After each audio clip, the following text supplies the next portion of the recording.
नमस्कार, मेरा नाम है ईशा भंडारी और आप देख रहे हैं वोकल न्यूज। आपने सुना है कि कानून बनते जरूर हैं, लेकिन क्या कानून को इम्प्लीमेंट किया जाता है? क्या कानून असलियत में कहीं पिछड़े गांव में असलियत दिखाते हैं अपनी? सरकार कहने को तो बड़ी अनाउंसमेंट कर देती है कि कानून में रिहैबिलिटेशन हुआ है, रेनोवेशन हुआ है या कानून चेंज हुआ है, लेकिन क्या वो कानून सच में चेंज हो पाते हैं? इसकी एक असलियत आज हम आपसे साझा करना चाहेंगे। रतलाम में पति ने निकाह के 6 साल बाद पत्नी को 3 तलाक देकर बेसहारा छोड़ दिया। क्या आपको कुछ याद आ रहा है? 3 तलाक ये एक ऐसी प्रथा जो हाल ही में हमारी सरकार द्वारा निष्कर्ष कर दिया गया था। उसका आगे सुनिए आप कहानी, अब आपको हम आगे भी बताएंगे। उसका 11 महीने का बेटा है और उसे टीबी की बीमारी भी है। बेरहम पिता को बेटे का भी ख्याल नहीं आया। बच्चा अपने पिता के लिए बिलख रहा है। आरोपी अपने से 6 साल बड़ी शादीशुदा महिला को भागकर ले गया। आरोपी की पत्नी और महिला के पति ने थाने जाकर शिकायत दर्ज की। पुलिस ने आरोपी को शुक्रवार को अरेस्ट कर लिया। मामला जावरा का है। आरोपी की पत्नी नाहिदा 23 साल की है।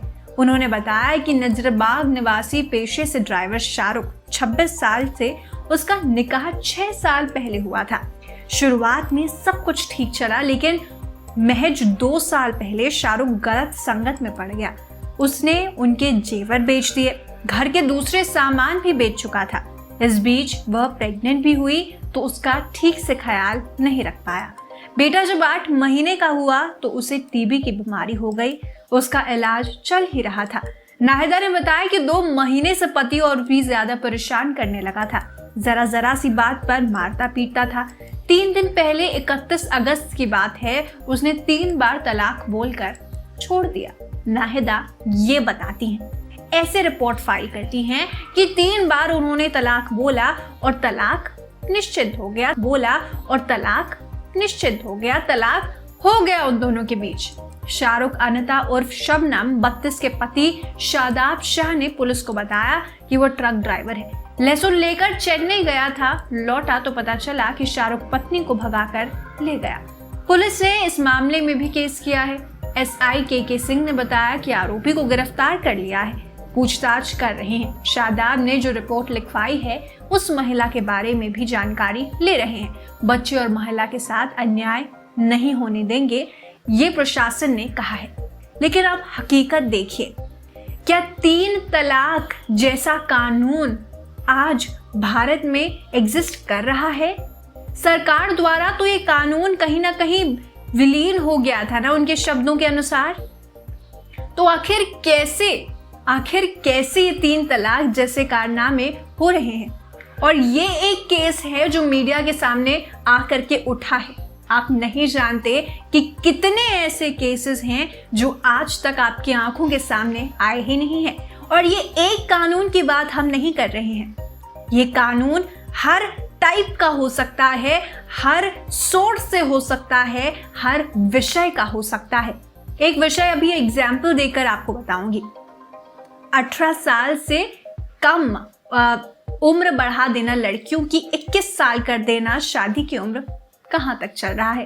क्या आप जानते हैं कि उस समय से सरकार ने कानून सभी के सामने पेश किया था, उस समय से लेकर आज तक कितने ही ऐसे ब्याह रचाए जा चुके हैं। लेकिन क्या सरकार इसमें कुछ कर पाई?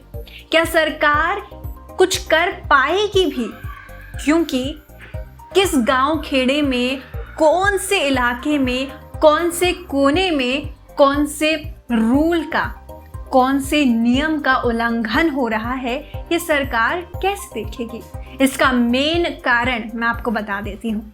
इसका मेन कारण है इम्प्लीमेंटेशन में दिक्कत। जब भी हम प्रोटेस्ट करते हैं, जब भी कोई लोगों द्वारा विश्लेषण किया जाता है, किसी चीज को नकारा अपना हक नहीं जमाते, अपना हक नहीं दे पाते, अपनी हामी नहीं भरते, उसका कारण बहुत होते हैं। उसके कारण अनगिनत होते हैं। आपको बताते चलें कि हमेशा हमारा जोर कानून बनाने पे नहीं होना चाहिए, कानून को इम्प्लीमेंट करने पर होना चाहिए। एक और कानून बताना चाहूंगी आपके सामने, हेलमेट पहनना। हमारी आर्टिकल कौन सी धारा में लिखा है कि हेलमेट पहनना अनिवार्य है, सरकार द्वारा अनिवार्य किया गया है। नहीं पहनते तो चालान कटना है, लेकिन लोग फिर भी तो बिना हेलमेट के घूमते हैं। 100 लोग आपको यूं ही बिना हेलमेट के घूमते सड़कों पर नजर आएंगे। तो क्या यहाँ क्या कमी रह गई? सरकार द्वारा नियम बनाना ये कमी नहीं थी, सरकार द्वारा नियम को रेनोवेट करना, नियम को नई तरीके से बदल देना ये कमी नहीं थी, सरकार द्वारा उसको किस तरीके से इम्प्लीमेंट किया जा रहा है ये कमी थी। सरकार की इसी कमी के वजह से आज भारत में इतने क्राइम बढ़ चुके हैं, आज भारत में इतने लोग लाचार हैं, दुर्लभ हैं और कुछ नहीं कर पा रहे हैं। ऐसी ही खबरों के लिए बने रहिएगा वोकल न्यूज़ के साथ।